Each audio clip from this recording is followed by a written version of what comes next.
Bem-vindos ao Dormecast, o podcast onde nada demais acontece. E é exatamente isso que você precisava agora. Feche os olhos. De onde você fala? E que horas são aí agora? Conta pra mim nos comentários. E claro, não esquece de seguir o canal. Aqui, até o cheiro do passado tem história. Hoje, vamos mergulhar em um dos tópicos mais mal-cheirosos e mais fascinantes da Idade Média, a higiene, ou melhor, a falta dela. Mas será que é justo pensar que os medievais viviam cercados de sujeira, cobertos de piolhos e sem nunca tocar em um sabão? Spoiler, não é tão simples assim.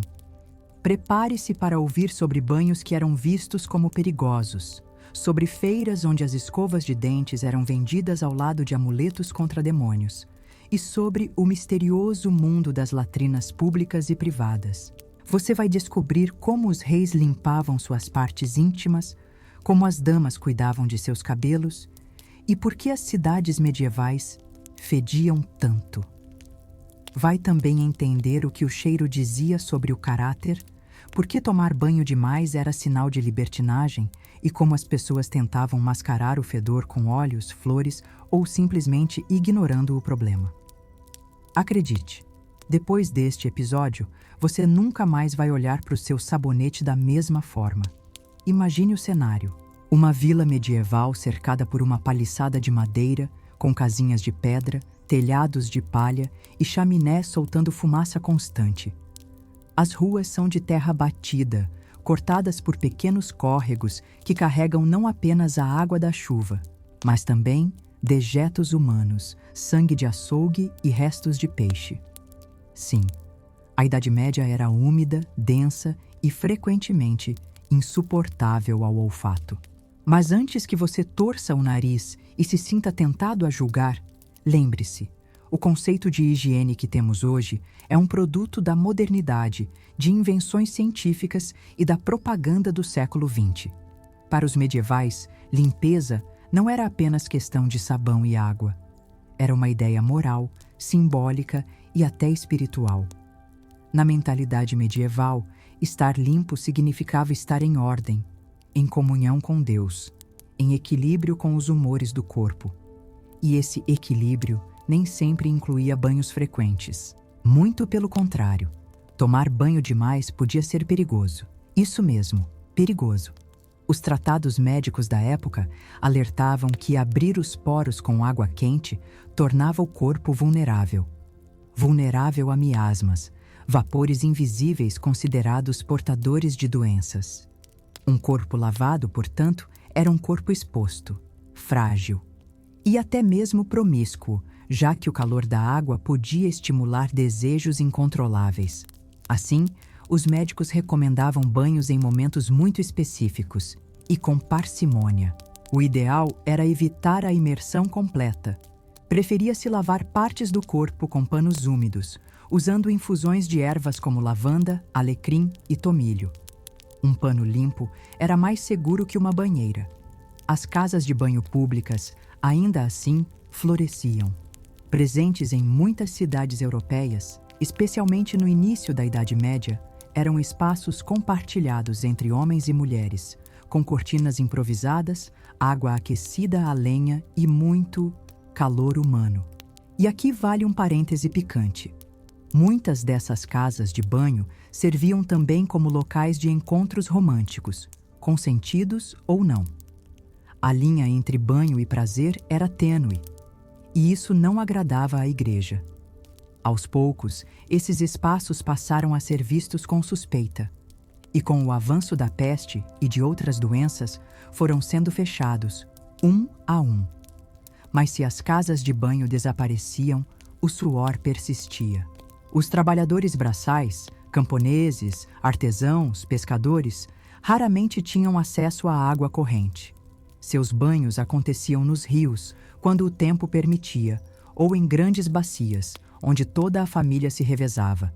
Sim, isso mesmo, a mesma água, usada por todos, do mais limpo ao mais sujo. E o sabão? Um luxo. Feito artesanalmente, com gordura animal e cinzas, era áspero, fedido e reservado para ocasiões muito especiais. O cheiro era parte do cotidiano. E não estamos falando apenas de odor corporal. Estamos falando de odores de animais, de fezes humanas jogadas pela janela, de carne em decomposição, de fumaça de lareira misturada com o ranço dos tecidos raramente lavados. Os trajes eram repetidos por dias, às vezes semanas. Quando muito, passavam por uma sacudida ao vento ou uma rápida escovada. As roupas íntimas, quando existiam, eram lavadas com mais frequência. Mas nem todos tinham peças suficientes. E a menstruação? A maioria das mulheres usava panos reutilizáveis, lavados à mão, muitas vezes em água suja de rio. Algumas, simplesmente, deixavam escorrer. O cabelo era outro capítulo à parte. As mulheres trançavam longamente suas madeixas, untando-as com óleos aromáticos ou até gordura animal. A ideia era proteger o couro cabeludo contra piolhos, que de qualquer forma eram quase onipresentes. Pentes de madeira com dentes finíssimos eram armas de guerra contra os invasores microscópicos. Os homens, por sua vez, cortavam os cabelos curtos e raspavam as barbas nos mosteiros. Mas entre os camponeses, o visual desgrenhado era regra. E os dentes? Pouca gente sabe, mas os medievais tinham práticas rudimentares de higiene bucal. Usavam ramos de ervas aromáticas como sálvia ou hortelã para esfregar os dentes. Também havia pós-dentais feitos com carvão, sal, cinzas e até cascas de ovo trituradas. Escovas? Muito raras, mas existiam, feitas com ossos e cerdas de porco.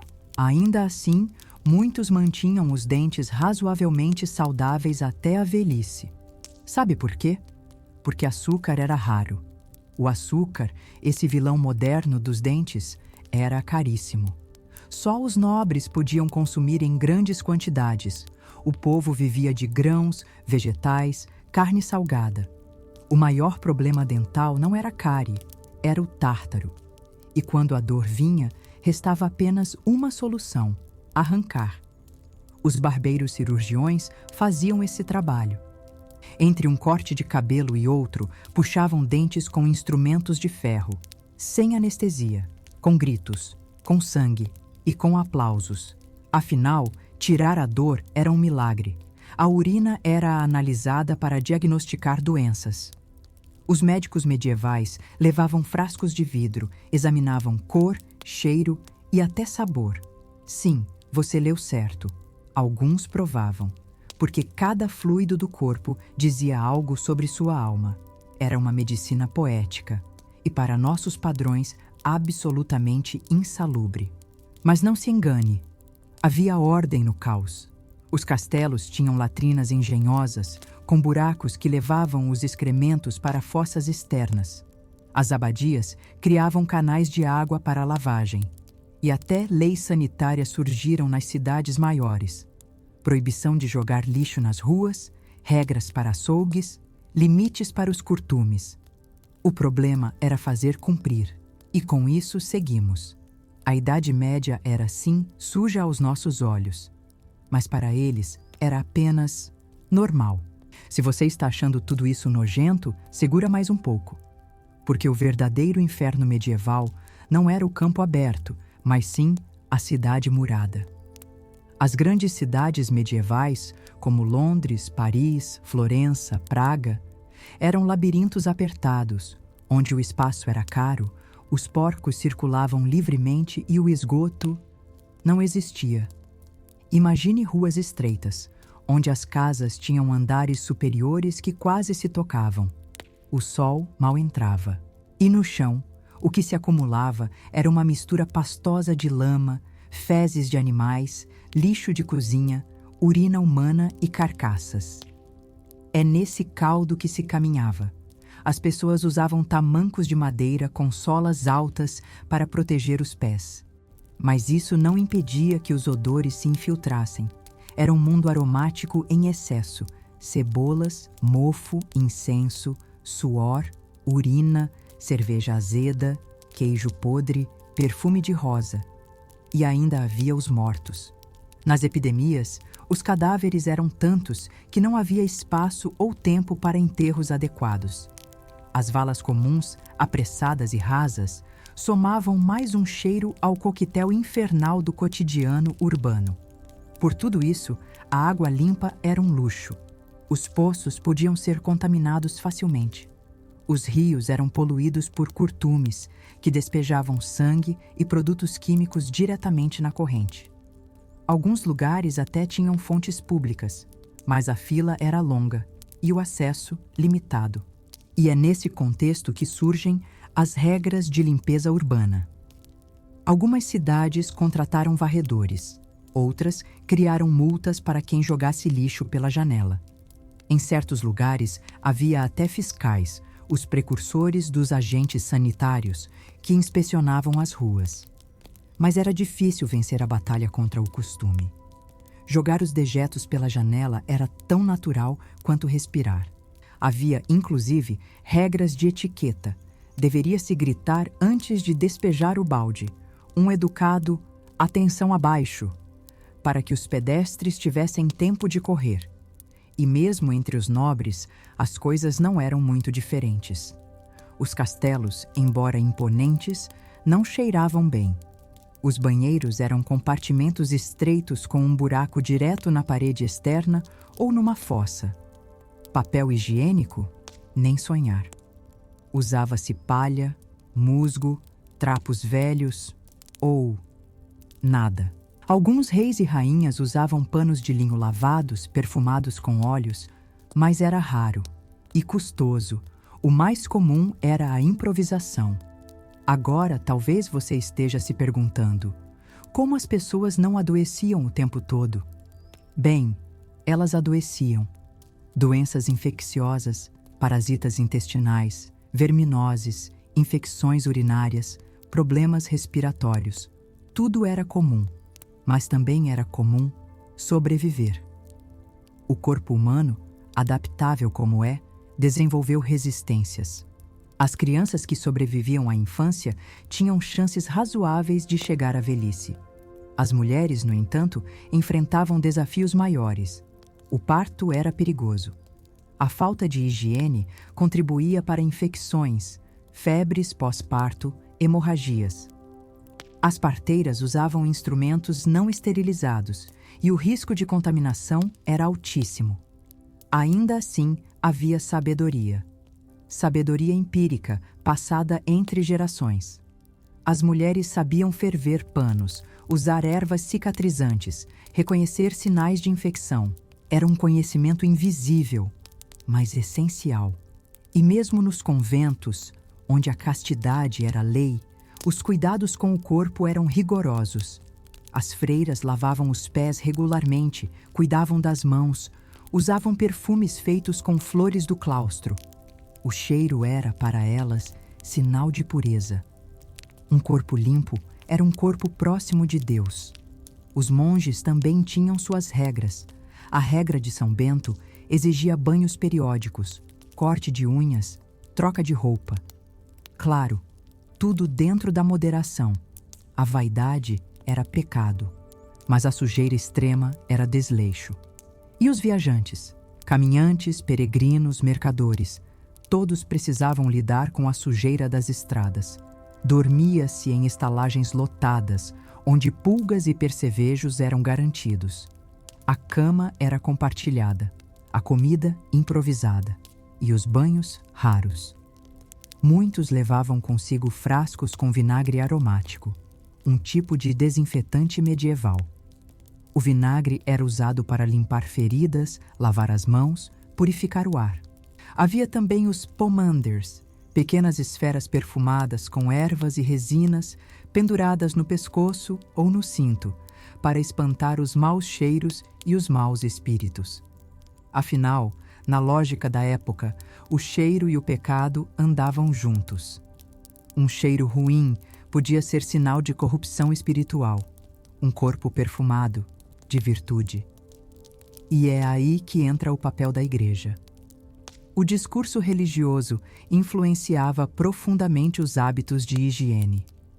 Havia santos que defendiam a sujeira como forma de penitência. Alguns jejuavam tanto que seus corpos exalavam odores considerados místicos. Outros evitavam banhos por décadas, como prova de renúncia ao mundo. Santa Isabel da Hungria, por exemplo, era louvada por trocar as roupas dos leprosos sem nunca reclamar do cheiro. São Tomás de Aquino escreveu sobre a relação entre pureza do corpo e da alma. Mas também havia críticos, pregadores que denunciavam o abandono da higiene como ignorância e pecado. E assim, a Idade Média seguia. Entre sabões ásperos e sermões doces, entre pântanos urbanos e jardins monásticos, entre o cheiro do estábulo e o incenso da missa. Era um mundo onde o suor não era vergonha, era vida. Onde a poeira não era sujeira, era contexto. E onde o banho não era hábito, era rito. Se a Idade Média foi um palco de cheiros intensos, também foi uma época de soluções criativas. E no topo dessa lista de soluções estavam os perfumes, verdadeiros heróis anônimos da higiene medieval. Sim, os perfumes não eram apenas artigos de luxo, eram armas. Armas contra o fedor, contra a doença e até contra o pecado. Os alquimistas, que misturavam ciência, magia e poesia em igual medida, criavam frascos aromáticos com ervas, óleos e resinas. Lavanda, rosa, almíscar, âmbar, canela, noz moscada. Algumas dessas substâncias vinham de terras distantes, trazidas por caravanas ou navios mercantes. Eram caras, raras e cobiçadas. As damas da nobreza carregavam lenços perfumados nos punhos. Os nobres tinham bolsas aromáticas presas aos cintos. Havia pomadas para o cabelo, óleos para a pele, essências para banhar os pés. O objetivo não era apenas cheirar bem, era se proteger. Na visão medieval, os aromas agradáveis purificavam o ar, e o ar purificado afastava os demônios. Um corpo perfumado era um corpo sagrado, um quarto perfumado, uma muralha contra a peste.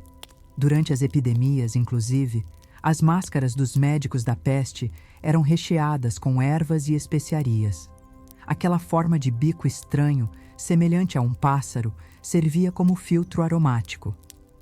Acreditava-se que o ar contaminado, o ar ruim, podia ser neutralizado com cheiros bons. Mas e os que não podiam pagar por perfumes caros? Bem, aí entravam as soluções populares. Os camponeses penduravam ramos de arruda, alecrim ou sálvia nas portas e janelas. Usavam folhas de hortelã sob as roupas. Esfregavam alho ou cebola nas axilas. Não exatamente um perfume, mas um repelente de espíritos ruins. Nas feiras, vendiam-se sabonetes artesanais, sais aromáticos e até poções com nomes criativos: água de pureza, óleo da castidade, vinagre do paraíso. Era o marketing medieval. E falando em poções, não podemos esquecer dos banhos espirituais. Sim, banhos que misturavam água, oração e ervas, feitos para curar o corpo e a alma. Eram usados por parteiras, curandeiras, freiras.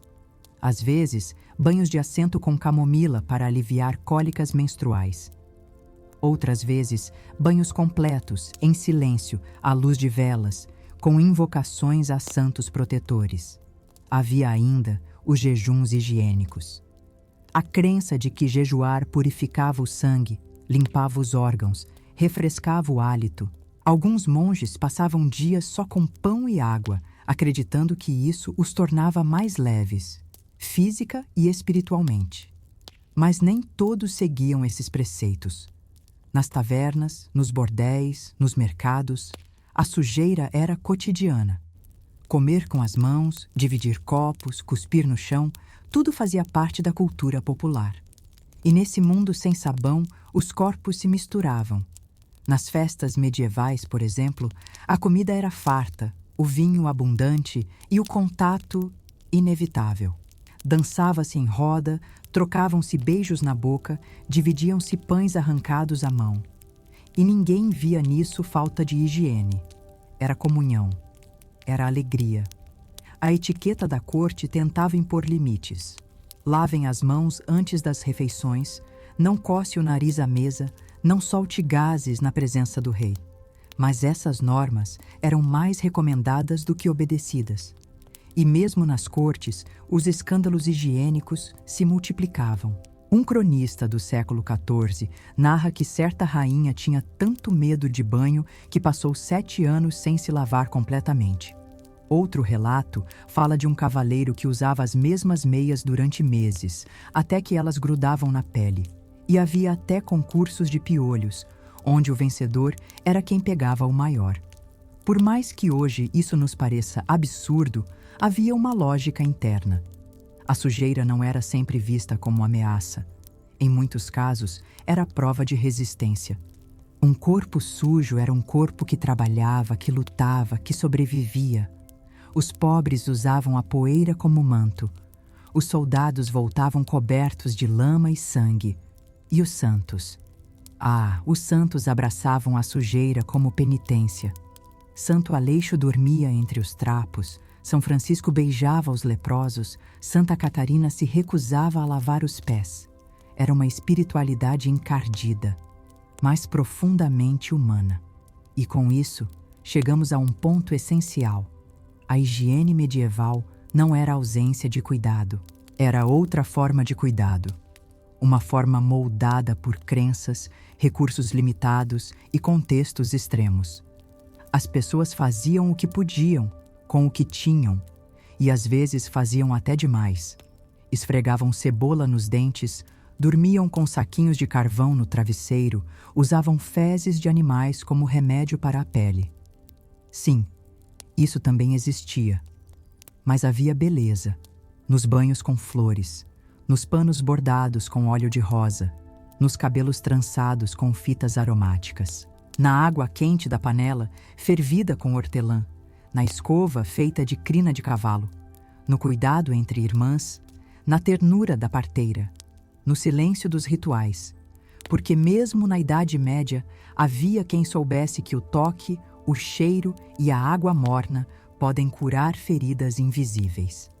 Entre os muitos mitos sobre a Idade Média, talvez um dos mais persistentes seja o de que ninguém se importava com a limpeza. Mas como vimos, o conceito de limpeza era outro. E se hoje usamos sabão com aroma de eucalipto e temos pastas dentais com promessas de hálito fresco por 48 horas, os medievais tinham suas próprias estratégias. Estratégias que para nós podem parecer bizarras, mas que para eles eram questão de sobrevivência, honra e até status social. Vamos falar agora sobre o status do fedor. Sim, havia hierarquia no cheiro. O fedor de um camponês não era o mesmo de um artesão, que por sua vez não era o mesmo de um nobre. O suor de um guerreiro era cheiro de bravura. O perfume de uma dama era símbolo de castidade. O odor de um monge em penitência era quase sagrado. E havia regras, muitas regras. Na corte francesa, por exemplo, existiam protocolos para a lavagem das mãos antes dos banquetes. E não se lavava de qualquer jeito, não.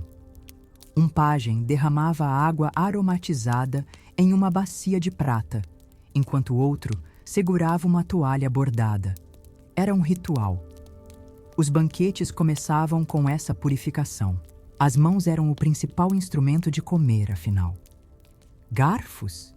Raros e vistos com desconfiança. Comer com os dedos era normal, e por isso, mantê-los limpos era uma mistura de etiqueta, saúde e vaidade. Nas casas nobres, havia até banheiras portáteis. Grandes bacias de madeira forradas com tecidos, onde se misturavam ervas, óleos e música. Sim, música. Algumas damas mandavam arpistas tocarem enquanto tomavam banho. O banho era um evento, uma performance, uma afirmação de poder. Mas o luxo trazia seus próprios problemas. O excesso de perfumes podia indicar vaidade. Banhos frequentes, promiscuidade. A linha entre limpeza e pecado era tênue, e a vigilância moral constante. Já entre os comerciantes, a limpeza tinha valor econômico. Um vendedor de tecidos precisava manter suas mãos limpas para não manchar os produtos. Um padeiro que cheirasse mal afastava os fregueses. O mercado era também um palco, e o cheiro fazia parte da encenação. E se no mercado o cheiro era detalhe, nas igrejas ele era argumento teológico. Os incensos serviam para purificar os espaços, mas também para disfarçar o cheiro dos fiéis que lotavam as missas. Os padres usavam bálsamos para não desmaiar durante as confissões. As velas perfumadas competiam com o odor de corpos apertados em bancos de madeira. Nas procissões, lançavam-se pétalas de rosa. Nos funerais, ervas eram espalhadas sobre os caixões. O cheiro não era apenas sentido, era interpretado. Um cheiro podre podia ser sinal de pecado. Um aroma suave, de graça divina. Nas escolas monásticas, os alunos aprendiam não apenas a ler e escrever, mas também a cuidar do corpo. Havia horários para lavar o rosto, cortar as unhas, escovar os cabelos, tudo com disciplina, porque um corpo desleixado era sinal de desordem interior. E nas guerras? Nas guerras, a higiene era outro campo de batalha. Os exércitos medievais se moviam em bandos ruidosos, sujos e famintos. Carregavam consigo doenças, fome e miséria. Mas também levavam estratégias higiênicas: ferver a água antes de beber, aplicar cinzas nas feridas, cobrir-se com panos encharcados de vinagre. Alguns generais exigiam que seus soldados tomassem banhos antes de grandes batalhas, não por vaidade, mas para evitar infecções nos ferimentos. Outros levavam barris de água com ervas para lavar os pés. Um soldado de pés podres não caminha, e sem caminhar não há vitória. As cruzadas levaram essa lógica ao extremo. Lutando em terras distantes, os cavaleiros aprenderam com os muçulmanos técnicas de higiene muito mais avançadas. Sabonetes de azeite, escovas dentais feitas com galhos de araque, banhos regulares. Muitos voltaram da Terra Santa com novos hábitos e novos cheiros, mas nem todos gostaram. Havia resistência, havia desconfiança. O perfume do outro era muitas vezes visto como ameaça, o banho do outro como heresia. E assim, a higiene se tornou também uma questão política. Quem cheira o quê, como e por quê, dizia muito sobre quem era aceito e quem era perseguido. Os leprosos, por exemplo, eram isolados não apenas pela aparência, mas pelo cheiro. O odor era visto como contágio espiritual. Os hereges, muitas vezes, eram descritos como fétidos. E até as bruxas eram acusadas de exalar aromas suspeitos, ora doces demais, ora pútridos. Higiene e poder, higiene e exclusão, higiene e identidade. E se você chegou até aqui, talvez esteja se perguntando: será que naquela época eu teria sobrevivido? Talvez. Talvez não. Mas uma coisa é certa: você teria se acostumado. Teria aprendido a cheirar com menos julgamento, a viver com mais terra debaixo das unhas, a reconhecer o perfume das ervas, o calor do vinagre, o silêncio dos panos molhados. E quem sabe, até teria se apaixonado por alguém que cheirava a fumaça de lareira, couro envelhecido e um toque de lavanda. Se você está curtindo essa viagem aromática pela Idade Média, deixe um comentário contando qual cheiro da sua infância você nunca esqueceu. E claro, segue o canal para mais histórias que te fazem dormir e sonhar. Se hoje os hospitais são lugares brancos, limpos e cheios de cheiros artificiais, na Idade Média eles eram bem diferentes. E, surpreendentemente, nem sempre piores. Ao menos, não do jeito que imaginamos. Os hospitais medievais eram mais próximos de asilos, mosteiros e albergues. Eram administrados por monges e freiras, e seu principal objetivo nem sempre era curar, era acolher. A higiene nesses lugares era, portanto, parte do cuidado espiritual. Os doentes recebiam roupas limpas. Suas camas eram arrumadas diariamente, os lençóis trocados com frequência. As mãos dos enfermos eram lavadas antes das refeições. Os quartos eram arejados, dentro do possível, e sempre havia ervas penduradas nas janelas. Claro, havia limitações. As ferramentas não eram esterilizadas. Os médicos, quando existiam, confiavam mais nos humores corporais do que em germes. Mas o cuidado existia. Era muitas vezes feito com ternura. As freiras que lavavam as feridas dos leprosos sabiam do risco, mas também sabiam que aquele toque era, para muitos, o único gesto de humanidade em anos. Elas limpavam com água morna, ungiam com óleo, cantavam salmos. Era um ritual. E nas casas comuns? Mesmo entre os mais pobres, havia rotinas de limpeza. O chão era varrido com vassouras de palha. As roupas lavadas nos rios com cinzas e sabão caseiro. Os cabelos penteados com pentes de madeira para tirar piolhos. As mãos lavadas antes das refeições, nem sempre com sabão, mas com água corrente. As mulheres cozinhavam e limpavam ao mesmo tempo. Esquentavam água, ferviam panos, secavam ao sol. A casa cheirava a caldo, fumaça e ervas.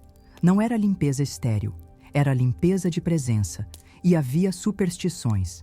Dizia-se que cortar as unhas na segunda-feira trazia azar, que lavar o rosto antes do nascer do sol abria os caminhos, que esfregar urtiga nos joelhos evitava reumatismo. A limpeza se misturava com magia. As parteiras conheciam os banhos de assento com arruda e alecrim. Os pastores usavam argila para limpar feridas dos animais, e às vezes, de si mesmos. As crianças aprendiam cedo a lavar os pés antes de dormir. Era um mundo com regras próprias e com segredos. Na privacidade dos quartos, algumas mulheres faziam banhos de vapor com flores para relaxar antes do casamento. Outras usavam vinagre de maçã como desodorante. Homens esfregavam folhas de tabaco sob os braços. Jovens colocavam pedaços de carvão nas botas para espantar o chulé.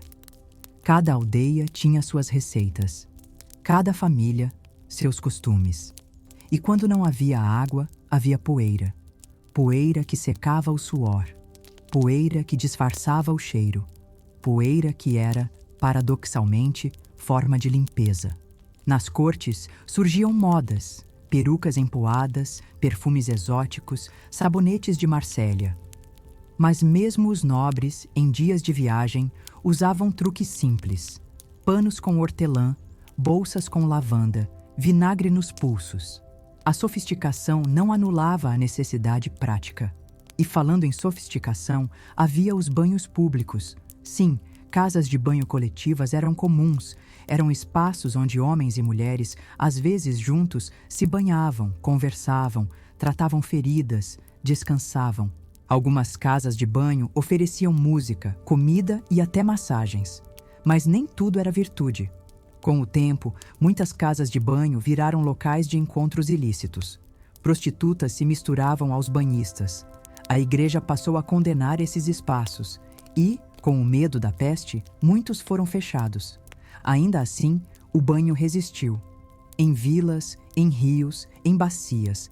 Resistiu porque o corpo pedia, porque a alma precisava, porque o toque da água era mais que limpeza, era consolo. E é curioso pensar nisso agora, num mundo onde temos água quente ao girar uma torneira, onde o sabão vem em dezenas de fragrâncias, onde a higiene é um padrão e uma cobrança. Na Idade Média, a higiene era mais flexível, mais intuitiva, menos paranoica e talvez mais humana. Não havia pânico diante de um suor. Não havia nojo diante da poeira. Havia sim cuidado, mas um cuidado que reconhecia a imperfeição do corpo, a finitude da vida, a beleza da terra. E no fim das contas, talvez seja isso que nos falta hoje. Reconhecer que, entre o excesso de pureza e o medo da sujeira, existe um meio termo onde vive o toque, o cheiro, a memória. Vamos agora mergulhar no universo das crianças e da higiene na Idade Média. Um tópico que, à primeira vista, pode parecer insignificante, mas que revela uma série de camadas sobre como a sociedade medieval pensava o corpo, o cuidado e o crescimento. Quando um bebê nascia, a primeira ação da parteira era limpá-lo com panos mornos e óleos. Em algumas regiões, usava-se azeite de oliva, em outras, gordura de cabra. Não havia sabão infantil, mas havia carinho. As crianças eram envoltas em faixas de pano, os chamados cueiros, que mantinham seus membros esticados. A troca dessas faixas era diária, muitas vezes 2 ou 3 vezes por dia, o que exigia água limpa e tecidos secos. A higiene infantil era, portanto, parte da rotina das mulheres da casa. E mais do que isso, era ritual. A cada troca, murmuravam-se orações, faziam-se sinais da cruz. Alguns colocavam um fio de alho junto ao corpo do bebê para espantar os maus espíritos. A sujeira era temida, não apenas como vetor de doença, mas como canal para o mal. Nos primeiros banhos, misturavam-se flores, sal e vinho. Cada elemento tinha um simbolismo. A flor perfumava, o sal purificava, o vinho dava força. Era o batismo doméstico, antes mesmo do religioso. À medida que cresciam, as crianças aprendiam gestos de limpeza como aprendiam a andar ou a falar. Ajudavam a buscar água, aprendiam a lavar os pés antes de dormir, escovavam os cabelos das irmãs. A higiene era aprendizado coletivo. Claro, havia acidentes. Lodo nos sapatos, terra nas unhas, piolhos escondidos. Mas esses eram vistos como parte da infância e combatidos com métodos curiosos. Para os piolhos, usava-se vinagre quente. Para feridas, argila com ervas. Para febres, banhos frios no rio. As mães conheciam essas práticas de cor e passavam-nas às filhas como herança. Nas escolas monásticas, os alunos recebiam instruções básicas de higiene. Devia-se lavar o rosto antes das orações matinais, cortar as unhas 1 vez por semana, lavar as roupas com frequência, ainda que essa frequência fosse muitas vezes mensal. Nos internatos e abadias havia horários para banho, normalmente 1 vez por semana. E sim, esses banhos envolviam longas filas, bacias compartilhadas e muita conversa. Era quase um evento. Mas nem todas as crianças tinham esse luxo. Nas ruas, os filhos de camponeses lidavam com a sujeira de forma mais pragmática. Aprendiam a conviver com o barro, o esterco, o suor. E mesmo assim, havia cuidado. Mães esfregavam as mãos dos filhos com areia. Usavam sabugos de milho como esponja. Ensinavam a limpar o nariz com o braço da camisa e depois trocar a camisa. Nos vilarejos, as crianças cresciam observando os adultos. Aprendiam o valor do sabão caseiro, o poder do sol sobre as roupas molhadas, a importância de não deixar água parada, sabedoria que vinha muito antes da ciência dos mosquitos. E havia também uma higiene simbólica. Era preciso manter o corpo limpo, mas também a alma. Crianças deviam confessar seus pecados, rezar antes de dormir, evitar palavras sujas. A moral estava entrelaçada com a higiene. A sujeira, muitas vezes, era associada ao pecado. Um menino que mentia podia ser obrigado a lavar a boca com sabão. Uma menina que falava palavrões, a esfregar os joelhos no chão. Eram punições, mas também lições. E tudo isso formava um arcabouço de práticas que, apesar de parecerem primitivas aos olhos de hoje, continham uma lógica própria.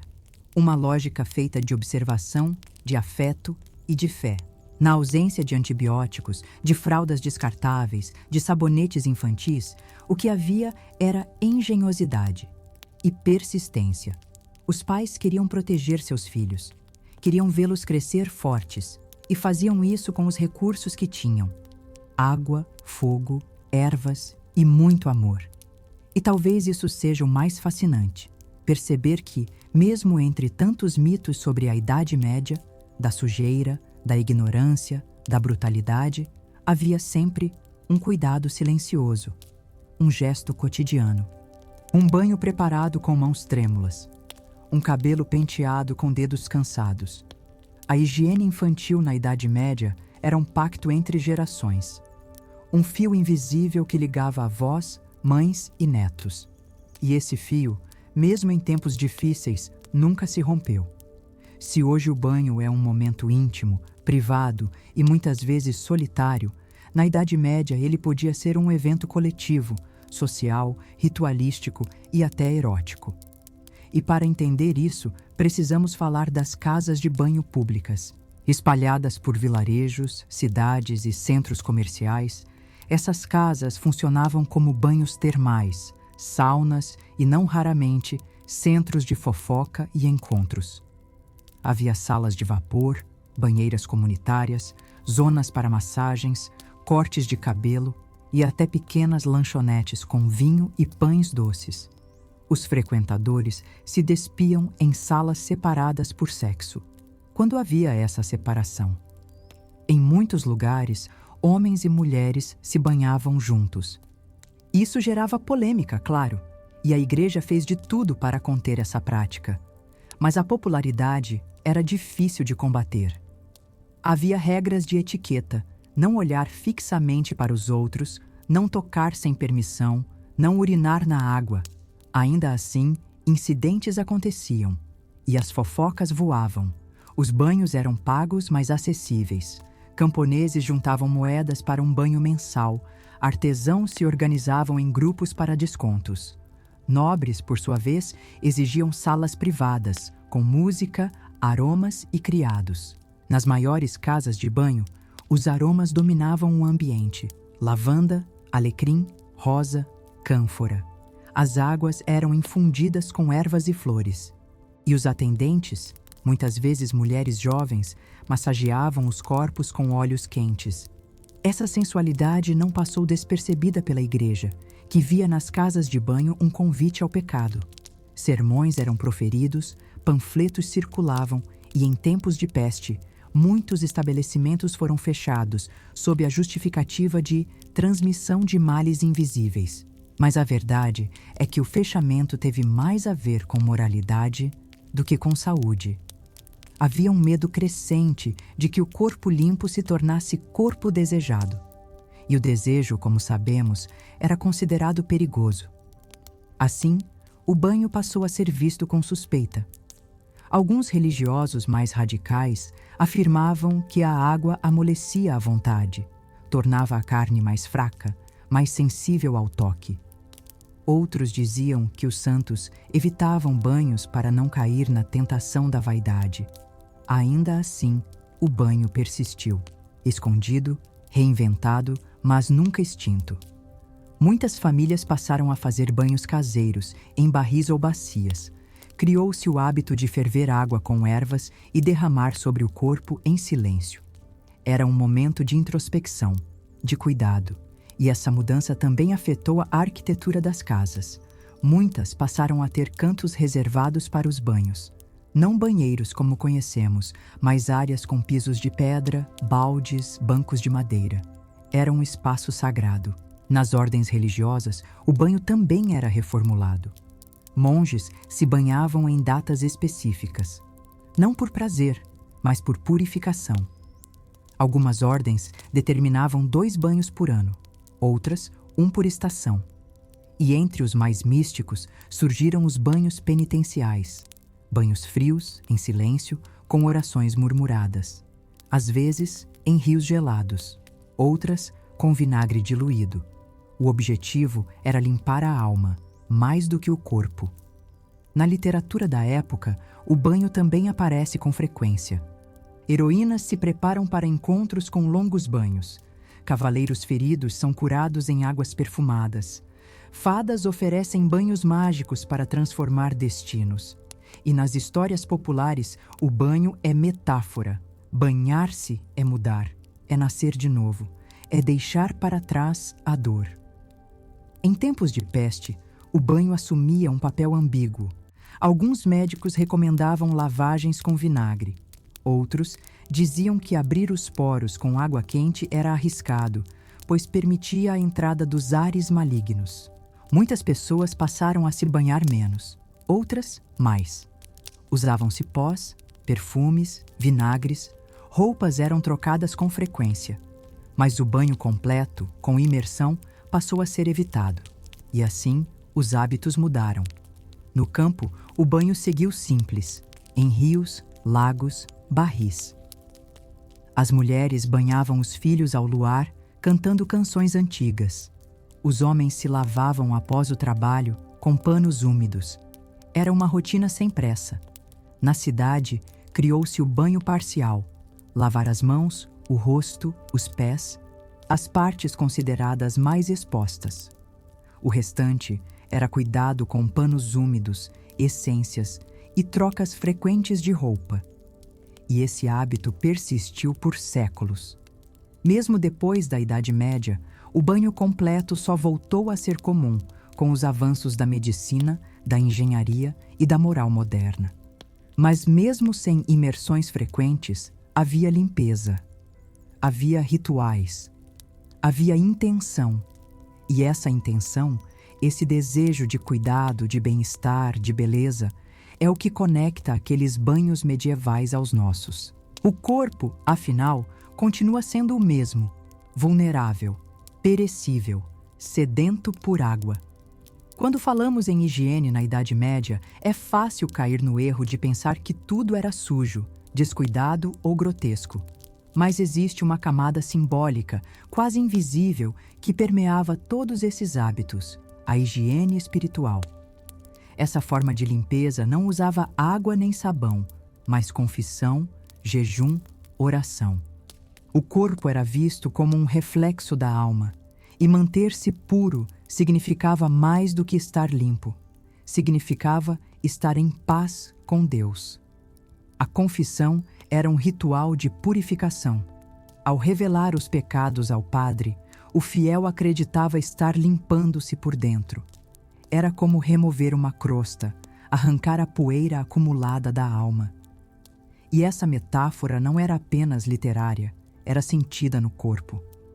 Muitos fiéis relatavam uma sensação física de leveza após confessar. Choravam, tremiam e então jejuavam. Porque o jejum também purificava. Abster-se de alimentos, especialmente carne, gordura, vinho, era forma de depuração.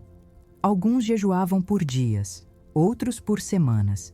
Era um esforço voluntário, mas também doloroso. E ao fim, sentiam-se limpos. As orações tinham função semelhante. Eram palavras lavadas, eram escovas de alma. Cada repetição de uma Ave Maria era uma gota de limpeza. Cada salmo, um pano úmido esfregando a consciência.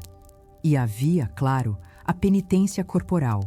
Alguns fiéis caminhavam descalços por quilômetros. Outros se flagelavam com cordas ou galhos. O objetivo? Expurgar os pecados. Fazer o corpo sentir a dor que a alma havia causado. Era uma higiene extrema, mas profundamente simbólica. As roupas também participavam desse processo.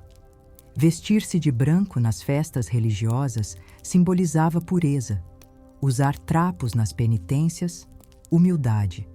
As cores diziam muito: o vermelho, do martírio, o azul, da Virgem, o marrom, da terra. A sujeira da roupa falava e era interpretada. Havia também os banhos sagrados. Nas peregrinações, muitos fiéis se lavavam em fontes consideradas milagrosas. Acreditavam que aquelas águas curavam não só o corpo, mas também o espírito. A água da fonte de São Tiago, por exemplo, era disputada. Algumas ordens religiosas instituíram banhos rituais antes das celebrações. Freiras banhavam-se com ervas em silêncio. Monges lavavam os pés uns dos outros em sinal de humildade. Era um gesto de comunhão.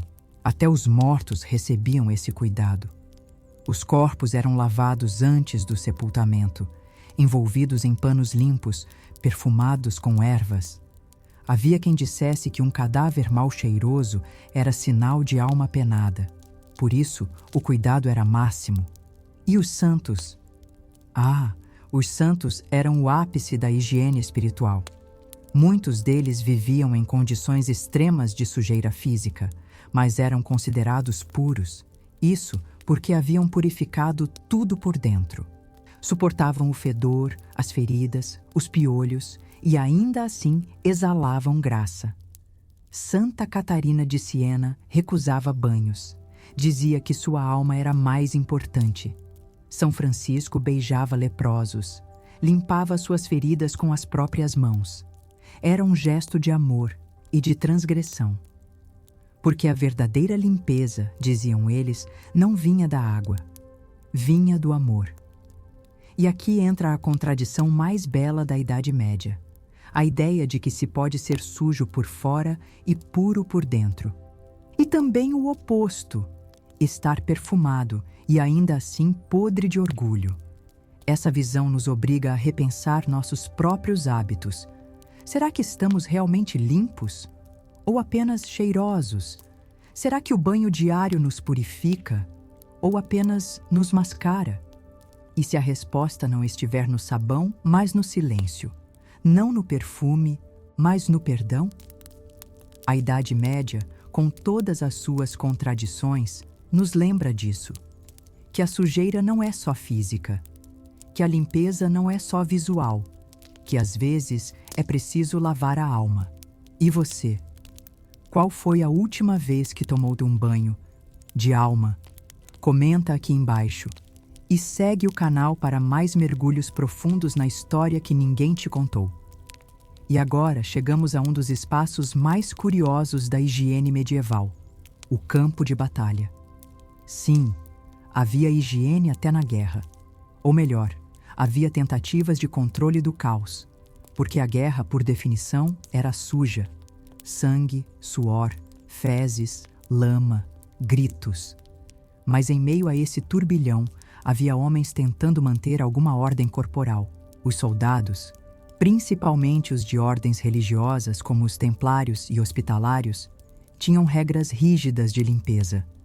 Barbas aparadas, unhas cortadas, roupas lavadas ao menos uma vez por semana. Para nós pode parecer pouco. Para eles, era disciplina. Carregavam panos embebidos em vinagre para limpar feridas. Algumas tropas levavam barris de água com infusões de arruda e hortelã. A ideia era purificar cortes e machucados antes que virassem gangrenas. Havia também o cuidado com os pés. Sapatos eram verificados, meias trocadas. Um soldado com bolhas nos pés era um homem a menos no campo. E cada corpo contava. As latrinas eram cavadas a uma distância estratégica dos acampamentos. Eram buracos fundos, cobertos com galhos e palha. Ainda assim, os odores eram intensos e o risco de contaminação constante. Durante longas marchas, a higiene tornava-se improviso. Usava-se cinza de fogueira como sabão. O couro das armaduras era esfregado com vinagre. As mãos eram lavadas com areia. Mas havia também cuidados simbólicos. Antes das batalhas, muitos guerreiros tomavam banhos rituais. Não com água, mas com preces. Alguns se ungiam com óleo. Outros lavavam o rosto em silêncio. Era mais que preparação física. Era conexão espiritual. E nas cruzadas, esse simbolismo era levado ao extremo. Os cruzados acreditavam que lutar pela fé exigia pureza. Alguns jejuavam dias antes da luta. Outros se confessavam. Os mais devotos lavavam os pés uns dos outros, como Cristo fizera com os apóstolos. Mas quando a batalha começava, toda essa ordem se desintegrava. O sangue escorria. Os corpos se amontoavam. Os campos se transformavam em pântanos de carne e ferro. E ainda assim, após o combate, vinha o esforço de limpeza. Corpos eram lavados, feridas cauterizadas, roupas trocadas. Os escudos eram esfregados com areia, as espadas mergulhadas em vinagre. E os mortos, Os mortos eram preparados com cuidado. Mesmo em tempos de guerra, havia respeito. Os cadáveres eram limpos com panos úmidos. O rosto era coberto. O corpo envolvido em tecido. E sempre que possível, havia uma oração. Entre os médicos de guerra, os chamados cirurgiões de campanha, o conhecimento sobre higiene era limitado, mas não inexistente. Sabiam que certas ervas ajudavam na cicatrização, que a água parada era perigosa, que feridas mal cuidadas apodreciam rápido. E faziam o que podiam. Ferviam instrumentos, costuravam com cabelos humanos, aplicavam barro nas queimaduras, cortavam membros infectados e depois lavavam as mãos. Era brutal, era primitivo, mas era também um esforço de humanidade no meio do inferno. Nos campos de prisioneiros, a higiene era quase inexistente. Mas mesmo ali, os cativos tentavam manter dignidade. Dividiam panos, esfregavam-se com folhas, usavam cinzas como sabão. Era resistência silenciosa. E havia os animais. Os cavalos eram escovados, suas patas lavadas. As celas, limpas com urina diluída, acreditava-se que espantava insetos. Os cães de guerra recebiam banhos de ervas para evitar pulgas. Cada gesto era um fio de ordem puxado do caos. Uma tentativa de lembrar que, mesmo na guerra, ainda eram humanos. E quando a paz voltava, voltava também o banho longo, a água quente, o pano limpo, o silêncio. Esses banhos pós-guerra eram quase sagrados. Eram o ritual de retorno, a passagem do sangue para a vida, da dor para a cura. E talvez seja por isso que tantas canções medievais falam do banho, não como vaidade, mas como renascimento.